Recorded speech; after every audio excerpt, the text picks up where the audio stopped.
ದ್ರವ್ಯಂ ಕರ್ಮ ಚ ಕಾಲಶ್ಚ ಸ್ವಭಾವೋ ಜೀವ ಏವ ವಾ ಯದನುಗ್ರಹತಃ ಸಂತಿ ನ ಸಂತಿ ಯದುಪೇಕ್ಷೆಯ.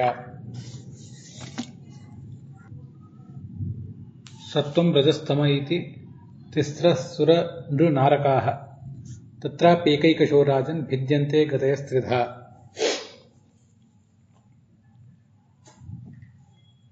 ಸಾತ್ವಿಕರು, ರಾಜಸರು, ತಾಮಸರು ಅಂತ 3 ವಿಭಾಗಗಳು, ಅದರಲ್ಲಿ ಮತ್ತು 9 ವಿಭಾಗಗಳು, ಮತ್ತೆ ಒಂದೊಂದನ್ನು 3 ವಿಭಾಗ ಮಾಡಿದರೆ 27 ವಿಭಾಗಗಳು ಅಂತ ಇಷ್ಟಾಯಿತು.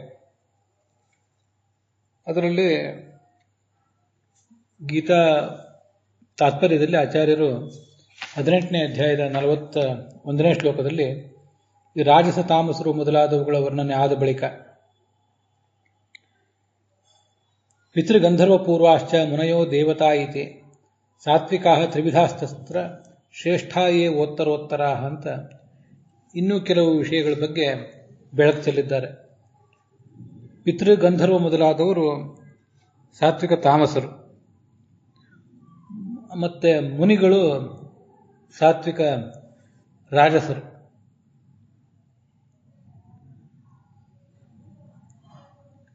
ಮತ್ತೆ ದೇವತೆಗಳು ಸಾತ್ವಿಕರು. ಹೀಗೆ ಅಲ್ಲಿ ವರ್ಣನೆ ಬಂದಿದೆ. ಮೇಲ್ಮೇಲಿನವರು ಶ್ರೇಷ್ಠರು ಅಂತ. ಸಾತ್ವಿಕ ದೇವತೆಗಳು ಶ್ರೇಷ್ಠರು, ಸಾತ್ವಿಕ ರಾಜಸ ಮುನಿಗಳು ಕೆಳಗಿನವರು, ಪಿತೃಗಂಧರ್ವ ಮೊದಲಾದವರು ಇನ್ನೂ ಕೆಳಗಿನವರು.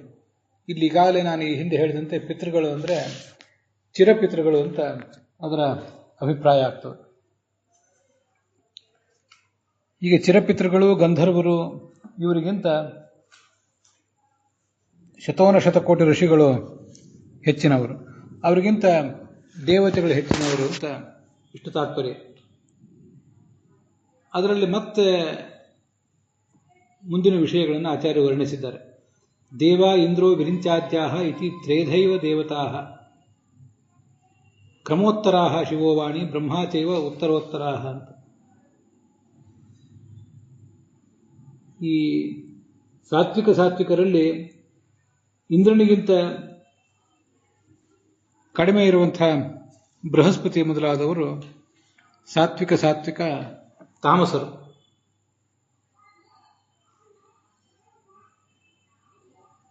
ಅವರಿಗಿಂತ ಮೇಲೆ ಇರುವಂಥವನು ಇಂದ್ರ, ಅವನು ಸಾತ್ವಿಕ ರಾಜಸ. ಬೃಹಸ್ಪತಿ ದೇವ ಗುರುವಾದರೂ ಕೂಡ ಇಂದ್ರನಿಗಿಂತ ಕಡಿಮೆ ಸ್ಥಾನದವನೇ. ಆ ಇಂದ್ರನಿಗಿಂತ ಮೇಲಿರುವಂಥವರು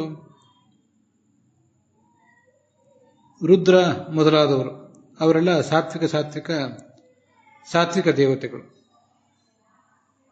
ಇದನ್ನ ಗೀತಾ ವಿವೃತ್ತಿಯಲ್ಲಿ ರಾಘವೇಂದ್ರ ಸ್ವಾಮಿಗಳು ವಿವರಿಸಿದ್ದಾರೆ.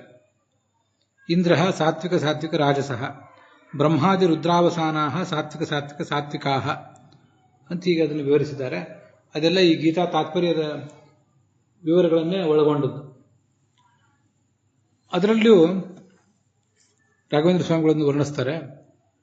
ರುದ್ರ ಏನಿದ್ದಾನೆ, ತೇಷ್ವಪಿ ರುದ್ರ ಸಾತ್ವಿಕ ತಾಮಸಃ.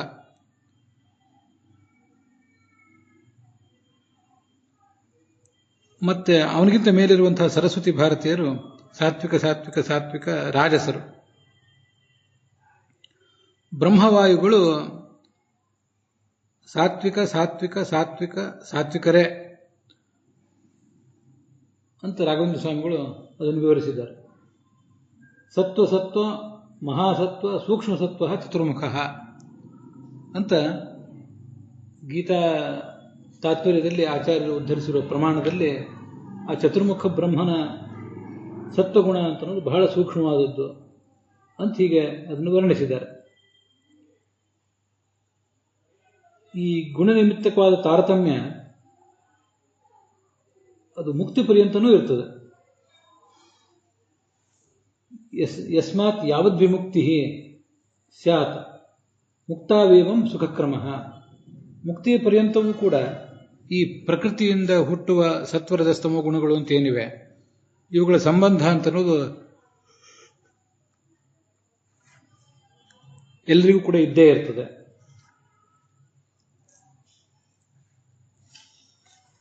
ಮುಕ್ತಿಯಲ್ಲಿ ಪ್ರಕೃತಿಯಿಂದ ಹುಟ್ಟುವಂಥ ಗುಣಗಳು ಇರೋದಿಲ್ಲ. ಆದರೆ ಅವರಿಗೆ ಸುಖದ ಕ್ರಮದಿಂದಲೇ ತಾರತಮ್ಯ. ಅತಿ ಹೆಚ್ಚು ಸುಖ ಉಳ್ಳವನು ಸಂಪೂರ್ಣೋಪಾಸನಾತ್ ಬ್ರಹ್ಮ ಸಂಪೂರ್ಣಾನಂದ ಭಾಗ್ಭವೇತ್ ಅಂತ ಬ್ರಹ್ಮಸೂತ್ರ ಭಾಷ್ಯದಲ್ಲಿ ಆಚಾರ್ಯ ಹೇಳ್ತಾರೆ. ಅನುವ್ಯಾಖ್ಯಾನದಲ್ಲೂ ಅದನ್ನು ವರ್ಣನೆ ಮಾಡ್ತಾರೆ. ತತ್ರಾಖಿಲಸ್ಯ ವಿಜ್ಞಪ್ತಿ ಸಮ್ಯಕ್ ಬ್ರಹ್ಮಣ ಏವಹಿ ಅಂತ.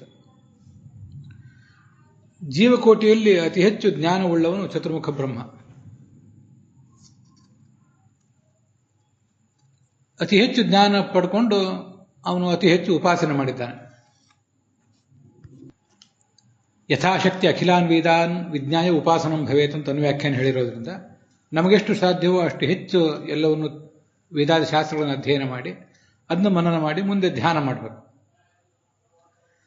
ಅದರಲ್ಲಿ ಜೀವಕೋಟಿಯಲ್ಲಿ ಅತಿ ಹೆಚ್ಚು ಜ್ಞಾನ ಪಡ್ಕೊಂಡವನು, ಅತಿ ಹೆಚ್ಚು ಮನನ ಮಾಡುವವನು, ಧ್ಯಾನ ಮಾಡುವವನು ಈ ಚತುರ್ಮುಖ ಬ್ರಹ್ಮನೇ. ಆದ್ದರಿಂದ ಅವನಿಗೆ ಸಂಪೂರ್ಣ ಆನಂದ. ಇನ್ನು ಉಳಿದವರು ಅನ್ಯೇರ್ ಯಥಾಕ್ರಮಂ ಚೈವ, ಉಳಿದವರೆಲ್ಲ ತಮ್ಮ ತಮ್ಮ ಯೋಗ್ಯತಾನುಸಾರವಾಗಿ ಶ್ರವಣ ಮನನ ಧ್ಯಾನಗಳನ್ನು ಮಾಡ್ತಾರೆ. ಮನುಷ್ಯರ ಪರ್ಯಂತ ಅದು ಆ ಶ್ರವಣದಿಂದ ಬಂದುವ ಜ್ಞಾನ ಮನನ ಸುಖ ಇದೆಲ್ಲವೂ ಕೂಡ ಕಡಿಮೆ ಆಗ್ತದೆ ಅಂತ ಅದರ ತಾತ್ಪರ್ಯ.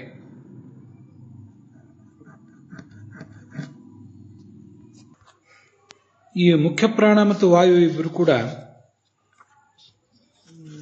ಸಾತ್ವಿಕ ಸಾತ್ವಿಕ ಸಾತ್ವಿಕ ಸಾತ್ವಿಕರು ಅಂತ ರಾಘವೇಂದ್ರ ಸ್ವಾಮಿಗಳು ಹೇಳಿದ್ದನ್ನು ನಾವು ಕೇಳಿದ್ದೀವಿ. ಆದರೆ ಅವರಲ್ಲಿಯೂ ಕೂಡ ಬಹಳ ಸಣ್ಣ ಪ್ರಮಾಣದಲ್ಲಿ, ಇಲ್ಲವೇ ಇಲ್ಲ ಅನ್ನುವಷ್ಟು ಸಣ್ಣ ಪ್ರಮಾಣದಲ್ಲಿ ರಜೋಗುಣ ಮತ್ತು ಗುಣಗಳು ಇದ್ದೇ ಇರ್ತವೆ. ಸೃಷ್ಟಿಯಲ್ಲಿದ್ದಾಗ ಈ ರಜೋಗುಣ ಮತ್ತು ತಮೋಗುಣದಿಂದ ರಹಿತವಾದ ಯಾವ ಜೀವವೂ ಇರುವುದೇ ಇಲ್ಲ. ಅದರಿಂದ ಚತುರ್ಮುಖ ಬ್ರಹ್ಮನಲ್ಲಿಯೂ ಕೂಡ ಸಾತ್ವಿಕ ಸಾತ್ವಿಕ ಸಾತ್ವಿಕ ಸಾತ್ವಿಕ ಅಂತ ಹೇಳಿದ ಮೇಲೆ ಸ್ವಲ್ಪ ರಜೋಗುಣ ತಮೋಗುಣ ಸ್ವಲ್ಪ ಇದ್ದೇ ಇರ್ತದೆ. ಆದರೆ ಅದು ಆತನಿಗೆ ಯಾವುದೇ ರೀತಿಯಾಗಿ ಬಾಧಕ ಆಗುವುದಿಲ್ಲ ಅಂತ ಜ್ಞಾನಿಗಳು ಹೇಳ್ತಾರೆ. ಅದರ ಬಗ್ಗೆ ನನ್ನದು ಕೂಡ ಒಮ್ಮತ ಇದೆ. ಚತುರ್ಮುಖ ಬ್ರಹ್ಮನಿಗೆ ರಜೋಗುಣ ತಮೋಗುಣ ಹೇಳ್ತಿರಲ್ಲ ಅಂತ ಅದನ್ನು ಹಾಗೆ ಆಕ್ಷೇಪಿಸಬಾರದು. ಸೃಷ್ಟಿಯಲ್ಲಿದ್ದಾಗ ಇದೆಲ್ಲ ಹೀಗೇನೆ.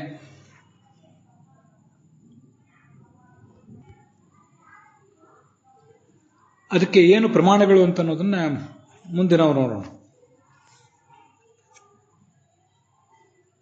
ಭಗವದ್ಗೀತಾದಲ್ಲೇ ಅದು ಬಂದಿದೆ. ನತದಸ್ತಿ ಪೃಥಿವ್ಯಾಂ ವಾ ದಿವಿ ದೇವೇಶು ವಾ ಪುನಃ ಸತ್ವಂ ಪ್ರಕೃತಿಜೈರ್ಯುಕ್ತಂ ಪ್ರಕೃತಿಜೈರ್ಮುಕ್ತಂ ಯದೇಭಿಃ ಸ್ಯಾತ್ ತ್ರಿವಿರ್ಗುಣೈಃ.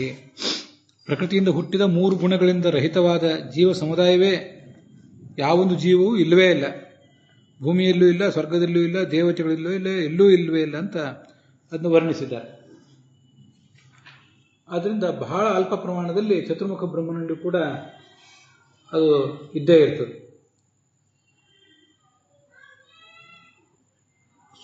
ಜೀವ ಸ್ವಭಾವದಲ್ಲಿಯೇ ಸತ್ವರಜಸ್ತಮ ಗುಣಗಳಿರ್ತವೆ ಅನ್ನೋದನ್ನ ಅಭಿನವ ತೀರ್ಥರು ವರ್ಣನೆ, ಸತ್ಯನಾಥ ತೀರ್ಥರು ವರ್ಣನೆ ಮಾಡಿದ್ದಾರೆ. ಮತ್ತೆ ಅದನ್ನು ಗೋವಿಂದಾಚಾರ್ಯರು ಪ್ರತಿಪಾದನೆ ಮಾಡಿದ್ದಾರೆ. ನನಗೂ ಅದರ ಬಗ್ಗೆ